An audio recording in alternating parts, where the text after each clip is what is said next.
Plagiarism is about not citing properly.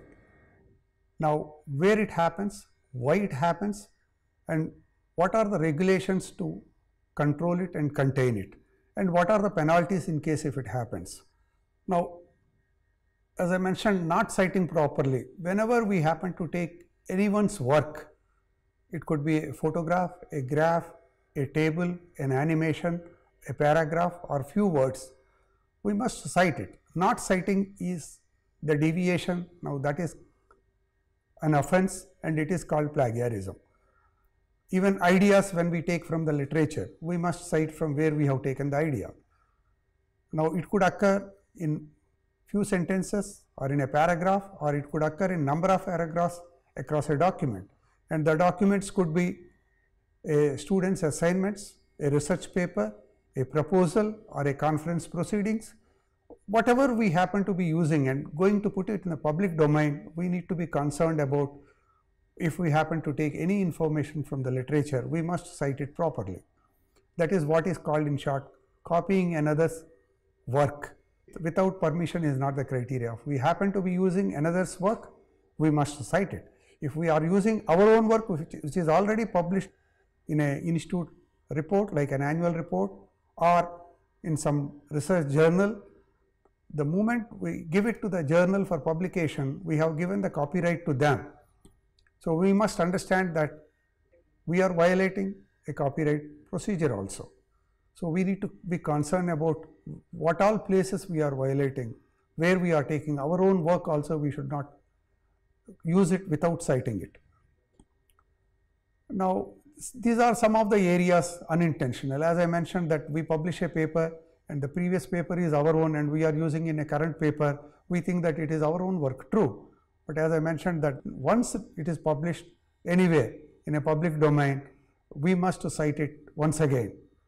That is where most of the time the plagiarism takes place. Sometimes we don't cite it properly. We do cite it, but we don't cite the complete extent of the information we have taken from the source. We think that, I have cited at one sentence that I need not cite again and again. No, that's not the case. Whatever you have been doing para by para, sentence by sentence, you need to look at. Now, when it comes to the how to avoid it, we will look into that. A simple way of avoiding is that you just rewrite the sentence. Coming to the same meaning, you are able to avoid it. When we happen to take multiple ideas from multiple sources, sometimes we fail to integrate them. And maybe that we are giving the citation only to one important idea, but not to others, considering them as minor. Now, these are some of the norms that documentation styles we need to understand. Whenever a journal or a publication you are sending somewhere, you look at the style, what they are asking, how you need to cite, that must be followed. As I mentioned earlier that this is something very closely related to copyright, but plagiarism, copyright are related but not exactly same. Copyright is an infringement, it is a legal act, whereas plagiarism is an academic offense. I will come to the details of it. In case of copyright, it is an intellectual property right. The owner of the copyright takes a decision whether to act on the copyright violation or not. Even in case of acting also, what type of legal remedy that person should take. You happen to take a copyright poem, song, whatever is that, a storyline, then the author of that particular copyright will take a decision, should it be a criminal offense or should it be a monetary offense. They go to court of law and decide it. But in case of plagiarism, it is a kind of an intellectual violation to be decided by the academic community. Now, it looks to be much simpler, but the offense is more drastic in case of plagiarism because it is an insult. I'll come to the offenses again as decided by the University Grants Commission in India. Plagiarism is a more ethical. An organization sets its law. For example, for our case, we all abide by the norms given by University Grants Commission and they are valid for most of us. Now, even if you happen to take a copyright owner's right to use it, but still you need to cite it when you are using it in your own work. Here, one is not concerned about the copyright, whether you have permission or not. Here, what is important is that if that particular thing is used in your intellectual work, you must cite it from where you have taken it. Now, that is the difference between copyright and plagiarism. It is, as I mentioned again, it's a disgrace. It affects one's credibility. Sometimes the action could be so drastic that you may be removed from getting into any of research and academic works also. Then if you happen to be submitting some proposals, the funding agencies both in public and private system might decide not to consider any applications coming from that type of persons who are listed against plagiarism. Now in India, we have large number of cases coming. Most of them happen because we are not aware of the plagiarism norms. They are very senior. The one might have done the work few years ago, but the moment you take certain position like a vice chancellor, dean, or a director of an academy, then people start looking at your previous work and try to find out where you have violated.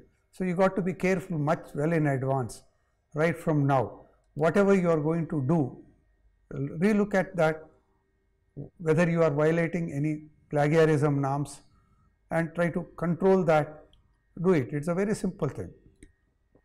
What University Grants Commission has recommended is on the basis of percent similarity. Percent similarity is the software checks it, how many words, how many paragraphs they are matching with the information available in the literature, and that is considered as a similarity.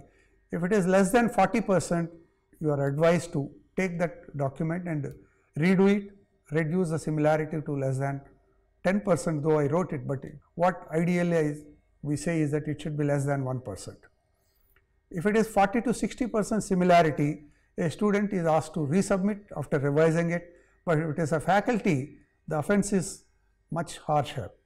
Then you are not only asked to withdraw the document, but you may be debarred from guiding the students for 1 to 2 years, depending on the severity of the offense. But if the similarity is more than 60%, the action recommended is much severe. In case of student, their registration will be cancelled. They will have to re-register again and do PG or postdoctoral work. In case of faculty, it goes in terms of recommending to cut some increments and also debar them from guiding any more students for 2 to 3 years. And these offenses are more insulting. That is a difference between copyright. Copyright offense might go only in terms of awarding some monetary penalty and also imprisonment. But in case of academic community, it's a great insult for us and also insult to the organization. That's why the universities and research institutions are very particular. If any plagiarism is taking place, they would like to check before any of their work is going into the public domain. Particular concern is about the students' thesis, dissertations, either at PG level, even at graduation level, post-graduation and doctoral level. Anything that student submits even in the classroom for an assignment of maybe 1 para, it must go through plagiarism check. Now that is the norm of the day. Now where does this plagiarism violations take place maximum? Where we are putting our own intellectual work, like in writing an abstract, a summary, a hypothesis, objectives, rationale, the data we collect, analysis, results, discussion, the summary, conclusions. Now this is one's own work. So here one need to ensure that it is less than 1%. That means the entire document having these elements must consist less than 1%. In case of introduction, literature review and materials and methods, there is a possibility because a lot of information we take from the previous sources and we think that sometimes the method is same, routine, and it almost you can't avoid it also. So there it's permitted up to 50%, but it's not considered an offense at the first run. But at a university institute level, you must take it back, rewrite it in your own words and try to bring it to below 10% even in these elements. Which items are excluded is something like references. You cannot do anything. You have to cite as per the journals or the organization's policy, the contents table, graphs, annexures, acknowledgements. Whenever we use some generic terms or expressions, equations, these are all exempted from similarity check because one has to reproduce them as they are. Now, how do we avoid? First thing, whatever you write something, if you think that it is not your own, just cite from where you have taken. If you don't remember from where you have taken, take it to the software, it gives you from where you have taken, then get it back and rewrite it and resubmit it. How do you avoid it? When we happen to take some work from some source in the literature, cite it. Maybe at the end of the sentence, at the end of the paragraph, you give it as a footnote or you give it in the bibliography or references, cite it. Citing is important. Whenever we happen to take few sentences like paragraphs, you take the paragraph, cite it, giving the proper credentials from where we have taken. That's one way. Otherwise, take the paragraph and rewrite in your own words. But still, if an idea is emanating in a paragraph belonging to someone else, you must cite that this is an idea from so and so. You have a number of softwares available, both open source as well as a paid basis.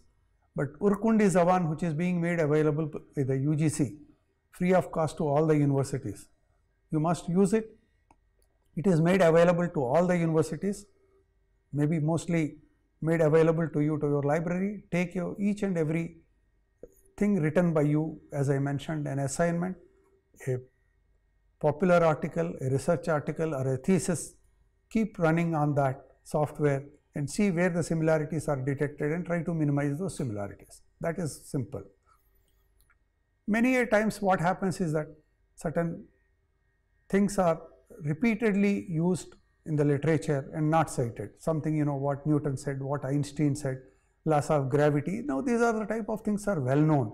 You need not cite them because they are popularly used and everyone knows where from they have come. These type of things we need not cite. But whenever, even these type of things, if you happen to be using word to word from another source, try to avoid doing it. Standard definitions you can't avoid, you might be using as they are, but any paragraph written, like as I mentioned in methods or literature review, you must take the paragraph and rewrite it. Best rule is, thumb rule is, if you are not sure, cite it. Now, how do you cite? What is the thumb rule? As I mentioned, 3-4 continuous words, if you are taking, the software generally detects them that you have taken it from so and so source. So get it back, rewrite the sentence. It could be with paragraphs, or most often where we miss is when we are taking the information from the web.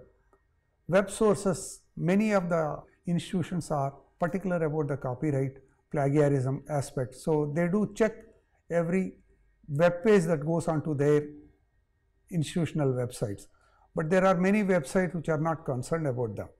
And we do not know which website is checked for plagiarism or copyright and which is not checked. So it is your responsibility to ensure that you are not violating copyright as well as plagiarism offense in your intellectual output, what you are giving to your organization.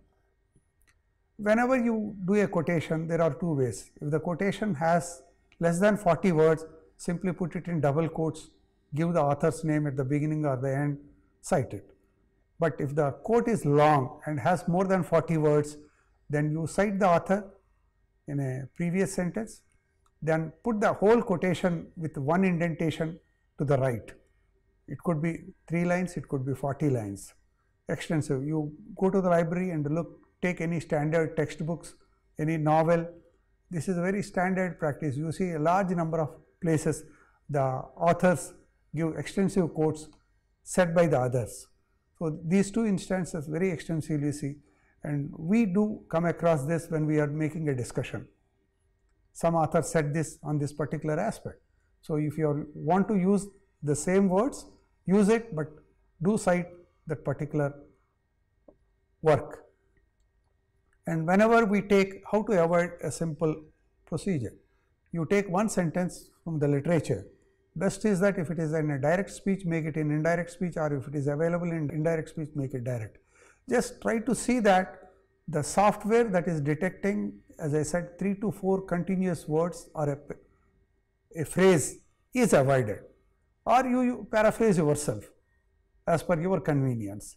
See to that grammatically you don't commit any mistake. That's all. That's a simple precaution you need to take, or your copy editor will help you to correct those minor mistakes. A small mistake in English grammar is not an offense. It can be corrected by the editor at your institution level or at the journal or publication level. But plagiarism violation is more serious offense. Thank you.